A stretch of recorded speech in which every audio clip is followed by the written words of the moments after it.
Eu sou a Tati Loyola e sejam muito bem-vindos de volta para mais um vídeo. Como já está sugestivo aqui pela minha blusinha, a minha brusinha, como eu costumo dizer, a gente vai falar hoje sobre Stranger Things e esses primeiros episódios, a primeira parte da quarta temporada, que pra mim foi uma das melhores. Eu acredito que a crítica deve ter falado a mesma coisa, por conta do desenvolvimento de alguns personagens, por conta da estética em si da primeira parte dessa quarta temporada. E como sempre, gente, vocês sabem que eu tô sempre com uma colinha aqui porque eu faço algumas anotações pra gente seguir alguns tópicos. Eu gostaria muito de confabular com vocês, então não deixem de deixar a sua contribuição nos comentários. É aqui embaixo, é bem rapidinho. Se você tá vendo um botão vermelho aqui é porque você ainda não é inscrito, então não deixa de se inscrever nesse canal, tá crescendo a cada dia mais. Se você tem algum drama, alguma crise existencial, alguma coisa que você acha que eu posso te ajudar, escreve pra mim em labiafeminina@gmail.com e me siga nas redes sociais em @TatianaVieiraLoyola. E sem mais delongas, vamos começar. Mas antes, gente, eu queria saber como vocês estão, então por favor deixe aqui nos comentários como que foi a semana de vocês, o que vocês acharam dessa temporada. Se você por um acaso ainda não terminou de assistir, é perigoso soltar um spoilerzinho aqui, alguma coisinha que tenha acontecido, então vai lá, termina de assistir, faça suas teorias, faça anotações se for preciso e volta aqui pra confabular comigo, tá? O primeiro tópico é o seguinte, gente: temporada grandiosa que torna-se um clássico recheado de referências ao terror. Através das temporadas a gente viu algumas referências a filmes e a clássicos dos anos 80 e 90, e essa temporada ela é bem mais grandiosa no sentido de fazer referências ligadas ao horror. Por exemplo, a gente vê referência, gente, à Laranja Mecânica e à Hora do Pesadelo. A gente vai falar sobre isso aqui ao longo do vídeo. E é uma temporada, assim, muito mais ligada realmente ao medo e ao suspense e ao horror em si, que é um pouquinho diferente das temporadas anteriores que a gente assistiu, porque na primeira, por exemplo, a gente vê referências a ET, que é um clássico que a gente já conhece, e existia sim a parte ligada ao horror, como sempre existiu, mas isso se intensificou nesses primeiros episódios da quarta temporada, como vocês puderam notar. Segundo, o bullying. Gente, a Eleven ela sofre muito bullying desde o primeiro episódio, porque ao final ali da terceira temporada a gente vê que eles se mudam por causa de todos os acontecimentos ligados à terceira temporada, pra ver se as coisas melhoram, mas não é exatamente o que acontece. E ela sofre muito bullying na escola, ela até mente nas cartas pro Mike, dizendo que tá tudo bem, que as coisas estão correndo super bem, que ela tem amigos, que ela se adaptou muito fácil, mas na realidade, no presente, a gente vê que não é bem assim. E esse bullying que ela sofre faz com que ela se torne mais humana a cada episódio, porque até então a gente via muito uma Eleven muito poderosa. Ela era parte integrante e fundamental do combate a todos aqueles monstros de Hawkins, e na quarta temporada a gente vê que ela é uma pessoa. Ela se torna muito mais humana, ela não é só uma pessoa com superpoderes. Então esse bullying traz o lado mais humano da Onze, da nossa Eleven. E tem até o episódio da pista de patinação, onde ela acaba se rebelando contra a Angela, que é uma personagem odiosa. Pra mim ela é um vilão muito pior do que o Vecna em si, que a gente vai falar aqui sobre ele também.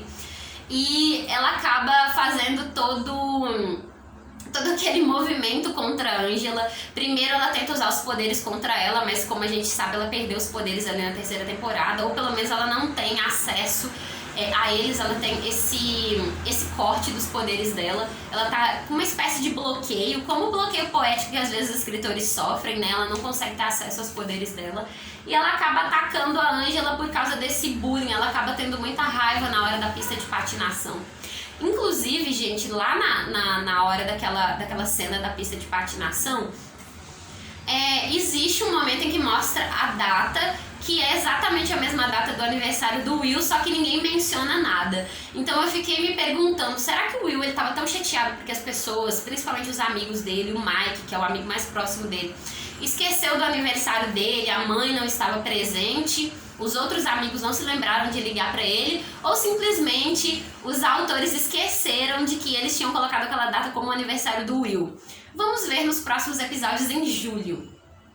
Se vocês tiverem qualquer contribuição, por favor, deixe aqui nos comentários, principalmente teorias pra gente confabular nos próximos vídeos, tá?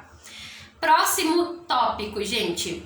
Misto de raiva e impotência por parte da Eleven. É o que eu falei, essa questão ligada ao fato de ela ter se tornado mais humana ao longo dos episódios da 4ª temporada, mostra muito sentimentos extremamente humanos, deixa aquela Eleven poderosa para trás. Então esse misto de raiva e de impotência por causa da falta de acesso dela aos poderes faz com que a gente se sinta mais próximo do personagem do que jamais a gente se sentiu em temporadas anteriores.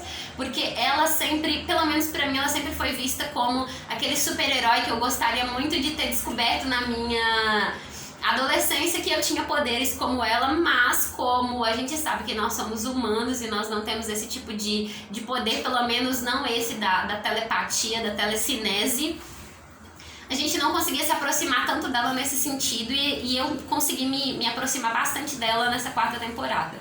Apesar de ser uma das minhas personagens favoritas, e acredito que de vocês também, eu não conseguia me sentir tão próxima dela nesse sentido de humanidade, como eu me senti nessa temporada. Will, Mike e Jonathan extremamente apagados durante a temporada inteira. Gente, eu senti muita falta disso. Eu sei que algumas pessoas enxergam principalmente o Jonathan como um integrante do elenco de apoio, mas eu nunca enxerguei ele dessa maneira. Ele sempre foi bastante atuante em todas as temporadas. Então eu senti que ele ali foi como, vamos dizer... Perdão, gente. Teve um dos novos personagens que foi introduzido no arco do Jonathan como amigo dele. E ele ficou muito ali como amigo de tal fulano, que eu esqueci o nome do personagem agora, quem se lembrar deixa aqui pra mim. E ele ficou muito apagado com aquela questão envolvendo as drogas, com aquela questão envolvendo não estar ligado a Nancy. Em momento nenhum ele ligou pra Nancy, em momento nenhum eles trocaram cartas.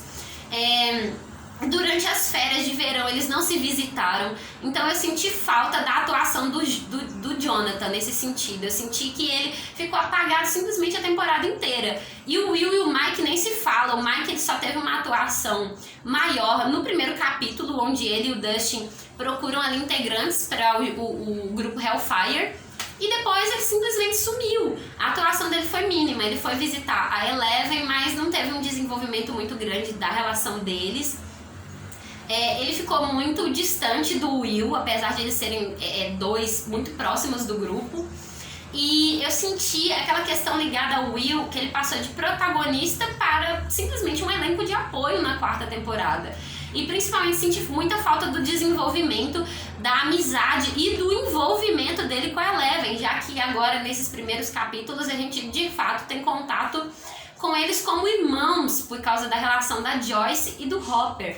Então eu senti muito assim, esses três personagens com pouco desenvolvimento, não me cativaram nessa temporada, pelo menos nos primeiros capítulos. Então eu espero que isso aconteça ao longo dos próximos capítulos, né, da segunda parte, em julho.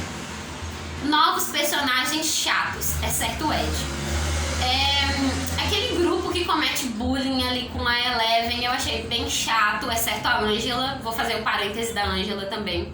Eu achei que ela ali como vilã, ou mesmo como antagonista, ela fez um trabalho ótimo, irritando a Eleven. E o Ed, é claro que eu gostei muito da atuação dele, porque ele é bastante humano nesse sentido. Ele vê perigo, ele corre, ele se assusta. Ele é um personagem atuante no D&D o tempo todo. Mas os demais personagens, como o amigo do Jonathan, por exemplo, é um personagem absurdamente chato. Eu não gostei, eu espero que ele tenha um desenvolvimento maior ou, de repente, uma personalidade mais interessante nos próximos capítulos, o que, sinceramente, eu acredito que não. E vejamos o que mais. Na verdade, eu falei novos personagens chatos por causa da Chrissy, por causa do amigo do Jonathan e tal, mas vou dar uma mudada aqui, tá, gente? Vou me retratar no meio do vídeo, como eu tô sem edição Eleven. O novo personagem, o 001, que eu não me recordo se ele apareceu em temporadas anteriores, acredito que não. Que mais tarde a gente descobre que ele tem um papel fundamental para a composição da história de Stranger Things. Ele é um personagem muito cativante e muito interessante. Então é um personagem que ele surgiu pra mim novo. Eu não sei se eu não prestei atenção nas últimas temporadas, mas enfim. e que me deixou bastante à vontade. O modo como ele enxerga a sociedade, o modo como ele despreza as regras, como ele despreza a ordem social criada pelos seres humanos, me deixou bastante à vontade, para falar a verdade. Não pela proximidade com a antipatia, a sociopatia, a psicopatia em si, mas porque ele tem muita firmeza com todas as ações que ele faz desde o começo, com a relação dele com os poderes, com a relação dele com a família e com a própria cidade onde ele está. E com todo o desenvolvimento do personagem ali, que tem aquele plot twist todo construído e que me deixou bastante à vontade. Eu gostei muito do personagem dele. Maldição do Vecna. Vamos finalmente falar sobre o Vecna. Eu gostei muito dessa aproximação ali com o horror. Colocaram o pé muito firme no horror nessa 4ª temporada. E essa relação das mortes que o Vecna faz, de adentrar os pensamentos da pessoa, de explorar os traumas que a pessoa tem, né? Que correlaciona bullying, depressão, culpa, me deixou muito à vontade, porque fez aquela ponte com a Hora do Pesadelo. Inclusive as mortes são bem similares à Hora do Pesadelo. Então eu fiquei assim muito à vontade com esse pé no horror. Eu confesso que eu não gosto muito de terror e horror. Eu assisto porque eu gosto às vezes de reparar na estética do filme. Eu tenho o pé mais no suspense. Mas a temporada me deixou bastante à vontade, eu não fiquei com medo, eu gostei muito. Então vamos fazendo assim diversos elogios para Stranger Things, que pra mim é um clássico, tá se tornando um clássico muito importante para as obras de horror, de suspense / horror. Vejamos o que mais. Na questão da maldição do Vecna, gente, eu coloquei aqui alguns parênteses. Relação com o D&D. Eu gosto muito de Stranger Things porque ela faz aquela relação do jogo com os personagens que estão ali adentrando a vida real. O mundo invertido todo é baseado no D&D e eu gosto muito quando os personagens do D&D aparecem na vida real e eles têm que fazer todo aquele combate. Porque quer dizer que as pessoas não são loucas, que a imaginação delas pode se tornar realidade e trazer grandes lições. Faz aquela ponte entre a construção da amizade, construção dos personagens e os desafios que você passa para você crescer.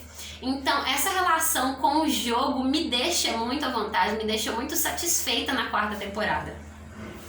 Relação com o laboratório de Hawkins. No último capítulo, e atenção, parem aqui se vocês não terminaram de assistir os episódios, porque vou soltar sugestões do que vai acontecer, vão haver spoilers a partir de agora, então corte aqui se você não assistiu ainda.